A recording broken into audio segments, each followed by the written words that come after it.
have us build. Call Bath Fitter today for your free in-home estimate. Every day, ordinary people in the CSRA do extraordinary things to serve our community. Each month, News Channel 6 recognizes these outstanding volunteers with the Giving Your Best Award. Do you know an everyday hero who goes the extra mile to help others? Nominate them for the Giving Your Best Award by visiting WJBF.com and filling out the entry form. Sponsored by Science Co., Beat Lot Augusta, Security Federal Bank, and News Channel 6. To get the weather, you need to see the whole picture. That's why Live Fiber 6 gives you the Skyview network. Get a live view of traffic and weather from all over the CSRA. Available online 24 hours a day at WJBF.com and the free Live Fiber 6 mobile app. The WJBF Live Fiber 6 Skyview network, powered by Terry Lambert Hyundai. Low prices, big selection, and committed to quality customer service. The Live Fiber 6 Skyview Network, sponsored by Terry Lambert Hyundai. Overcast with rain chances over the next couple of days with a huge variety of high temperatures. I'll have all those details coming up. Now on News Channel 6 at 6, a decision made on a piece of Augusta history. What the future could hold for the Dias Park Fire Station. As your News at 6 starts now. Live from Television Park, this is WJBF News Channel 6 at 6.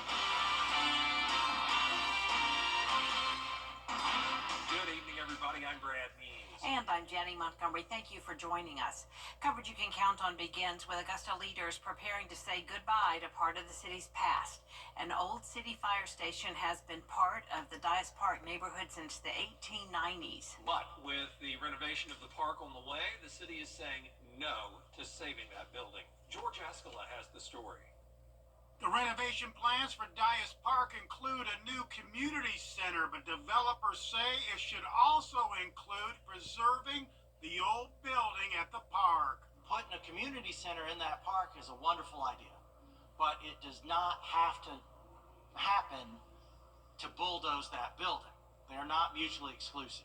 Developers, along with Historic Augusta, submitting a proposal to the city to save the old 1890s fire station at Dias Park for a new use.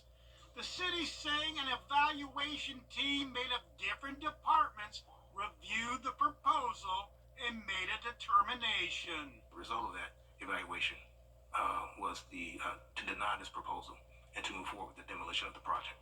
A commission committee deciding it would be better to proceed with the renovations at Dias without the old fire station. I really don't think it can be repurposed just because of how much it's going to cost, even though there's I think it's two potential people who want to invest in it.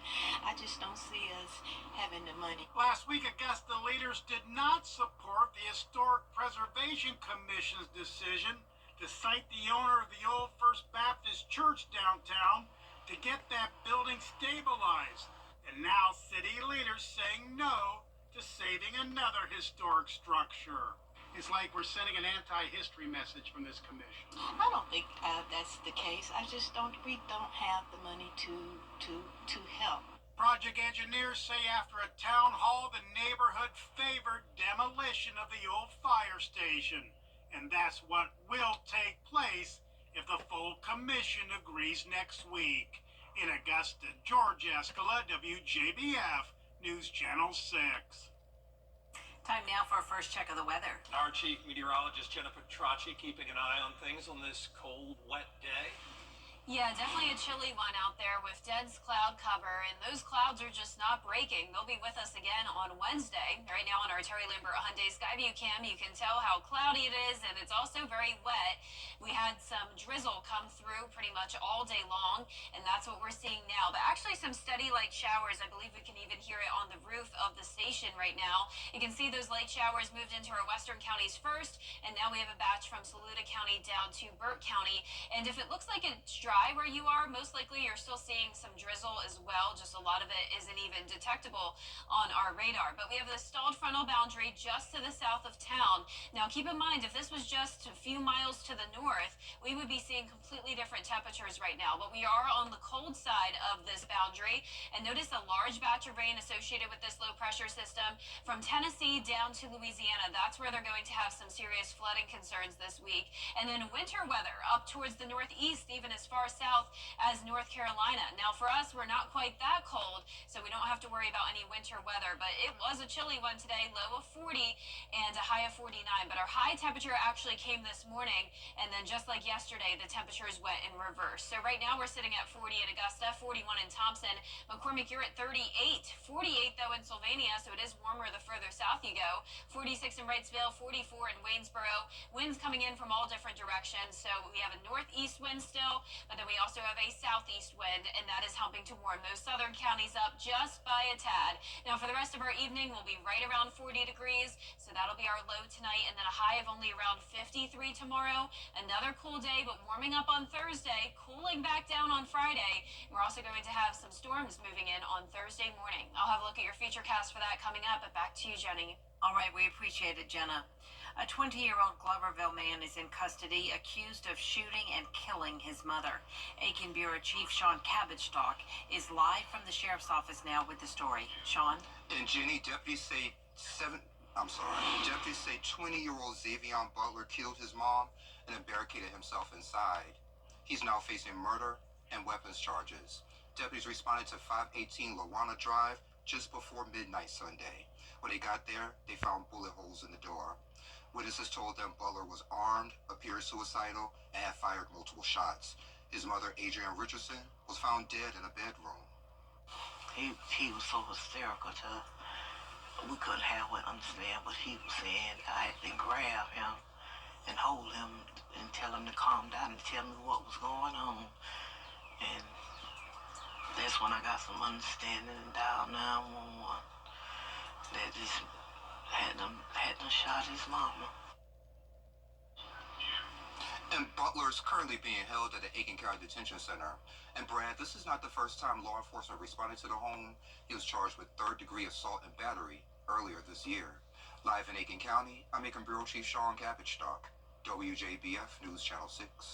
Just a horrible story, Sean. Thank you. Aiken City leaders, meanwhile, try to get the ball rolling on a project to bring a soccer complex to a local park. Graham Lee joining us live from Citizens Park with the story. Graham?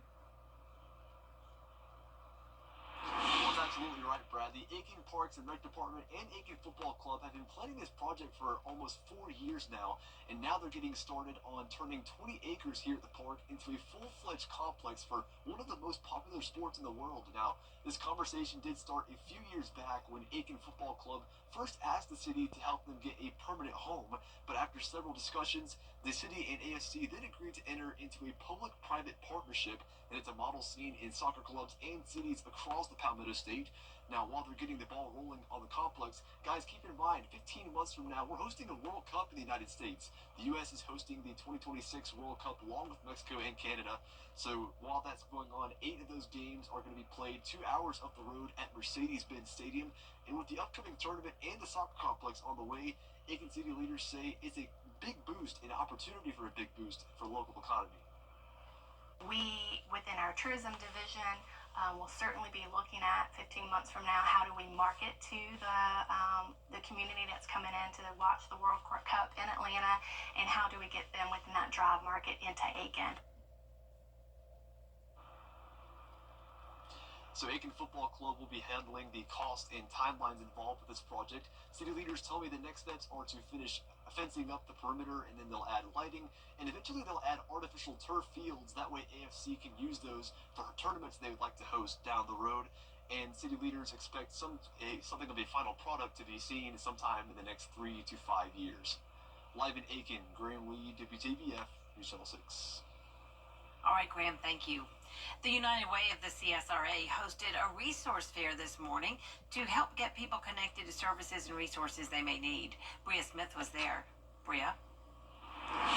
Jenny, if you just use 211, it's a 3-digit number, but offers several different resources to help assist those throughout the CSRA. The United Way of the CSRA hosted several vendors and resource organizations in the community under one roof at the Augusta Public Library. The goal for Tuesday morning's event is to make resources like financial aid, health, and medical assistance more accessible to those who need it. Organization leaders say meeting people where they are is key. Individuals can call from the community and get connected to the resources that are community, from food pantries, shelters, assistance with medical care costs. There's a wide variety of assistance that's available, but we just need the individuals to call and they can get connected. Now, if you were unable to make today's event, just call the 211 assistance line for further information or visit WJBF.com for online assistance. Brad? Bree, thanks. Well, South Carolina was supposed to get $10 million to build electric vehicle chargers, but that's on hold. Chief Meteorologist Jill Petracci is back with us now. Well, we have two different seasons across the southeast, and notice just a 150 miles separates around 40 degrees in Augusta to the 70s down in South Georgia. So how long would these big variety of temperatures last? I'll have the details when we return. Molly weaving was one expert setup. Now at Rose to Go Kids. The Live Viper 6 Skyview Network, sponsored by Terry Lambert Hyundai. Weather headlines on News Channel 6, brought to you by Hickson Roofing. Now, your most accurate forecast with WJBF Live Viper 6. Welcome back. Today I had two amazing school visits over in Wilkes County for the first time. My first stop was Washington Wilkes Elementary School, and I spoke with this awesome group of 4th and 5th graders, taught them all about meteorology. And then I went over just down the road to the 2nd graders, and this was Washington Wilkes Primary School, another great group of kids and some amazing teachers as well. I took so many photos, so here's a big collage of all of them. Thank you so much to Wilkes County School District for having me. I'm looking forward to coming back again next year. Here's a look at our Terry Lambert Hyundai Skyview Cam in Aiken. It is wet outside with overcast conditions. The drizzle continues to come down the rest of this evening, all very light rain. We're sitting at 40 degrees. Those temperatures are not budging much. And here in town, we have a northeast wind of 9 miles per hour, but our southern line counties have a south wind, and that is because of the position of this stalled frontal boundary. If this was just, say, around 100 miles to the north of us, we could have temperatures in the 70s right now, like they're seeing in South Georgia.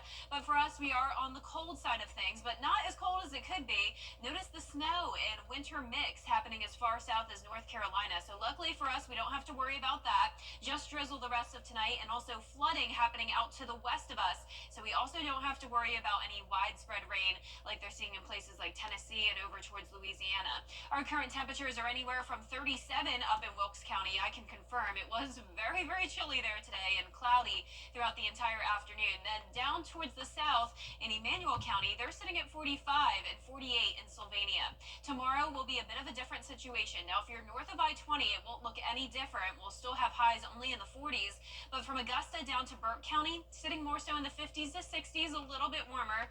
And then our far southern line counties could get in the upper 60s to even upper 70s. A high of 78 is what I'm going with in Swainsboro tomorrow. But here's your day planner for Augusta, 40s in the morning. And then instead of the temperatures cooling down once the sun sets, we're actually going to see those temperatures rise. And the reason why is because of a warm front passage. So Thursday morning, we'll be right around 60 degrees.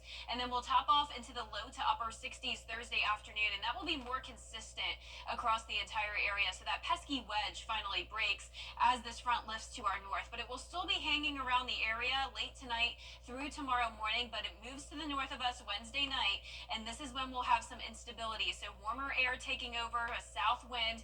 And ahead of this cold front passage, we could see some storms develop by Thursday morning. There's a look at 6 a.m. Cold front clears the area by the afternoon. And then we'll actually be back to sunshine on Friday. Our future cast closer to home tomorrow at 6 a.m. showing some areas of drizzle, some steady light rain possible at times. times as well. But overall, pretty similar setup to what we had today. Clouds won't be breaking, on and off rain, but the heavy stuff staying to our north, at least until Thursday morning. But by 7 a.m., this is where we'll be watching for maybe some gusty wind potential and brief heavy rain. Not expecting severe weather at this time, but I could see some special weather statements being issued as that cold front pushes through. Rainfall estimates anywhere from 3/4 of an inch to 1.5 inches, highest amounts in our northern counties. But for Valentine's Day, perfect forecast. We're back to sunshine, no rain to worry about, but you will want a jacket as we'll only have a high of 58. We'll warm up again over the weekend, and those rain chances come right back into play, 80% on Sunday. And behind that, we'll have an even bigger cool down next Monday, and then more rain by the middle of next week. So a good week to have an umbrella. Congratulations to today's umbrella winner. That is Deborah Turner from Hepzibah. Deborah, you can pick up your umbrella here at the station and sign up to win yours on WJBF.com. All right, Jenna, thank you. Coming up, the Georgia men's basketball team trying to bounce back from their narrow loss to Mississippi State. Now the head coach is preparing his team for their game against Texas A&M tonight in sports. Weather headlines on News Channel 6, brought to you by Hickson Roofing. The Coffee Club on News Channel 6, sponsored by Honda Cars of Aiken. Now, WJBF sports coverage you can count on. The Augusta Jaguars baseball team hosted Francis Marion this afternoon. Kentucky Wesleyan College swept the Jags this past weekend, so still searching for that first home win on the year. The Jags scored 5 runs in the 5th inning to take the 6-4 lead, but the Patriots tied the game up at 6 in the 7th inning. They drop an 8-7 contest, though, falling to 1-8 on the season. And up next, they host Florida Tech in a 4-game series starting on Thursday at 6 p.m. And region play continues for teams in the Georgia High School Athletic Association and the Georgia Independent Athletic Association. On Monday night, the Augusta Christian boys basketball team won their region in the SCISA, taking down Hammond 71-56. The region tournaments in Georgia wrap up on Friday, which will really give a better picture on who will punch their ticket to the state tournaments. For more info and the full list of games, head on over to our website, WJBF.com, for more details. And in college hoops, the 16-8 Georgia men's basketball team heads to College Station tonight to take on the Texas A&M Aggies. The Dogs are coming off a heartbreaking 76-75 loss against Mississippi State. Now, the Aggies represent the Bulldogs' 11th ranked opponent so far this season. They're also the only SEC team this year to play 4 top 10 SEC teams. That's all on the road. 4-time freshman of the week, Asa Newell, is averaging 15 points per game and 6.8 rebounds per contest. His 4th honor ties Anthony Edwards for the most by a Georgia Bulldog. Now the team will have to regroup to face an Aggies team that owns a 9-5 edge all time in the series. To just try to be as efficient, as concise as possible. Our guys are great with taking messages, and they understand, some of those things that we could have done a little bit better. They're down, though, obviously, at the same time. This is a great opportunity. But these guys, we got a group that they'll have the right approach. Tip-off set for 9 p.m. on the SEC network. And speaking of SEC, former All-SEC defensive back and current Houston Texan Kamari Lassiter has contributed $4,000 back to the UGA Athletic Association Scholarship Endowment Fund. His donation will help cover costs with tuition, fees, and room and board. Lassiter started 29 games in his career during Georgia's back-to-back national championships. He finished with 86 tackles and 8.5 tackles for loss. Mighty nice of him helping the school. Absolutely. Thanks, Gianna. We'll be right back. With 40 years experience, Shop Hammers today.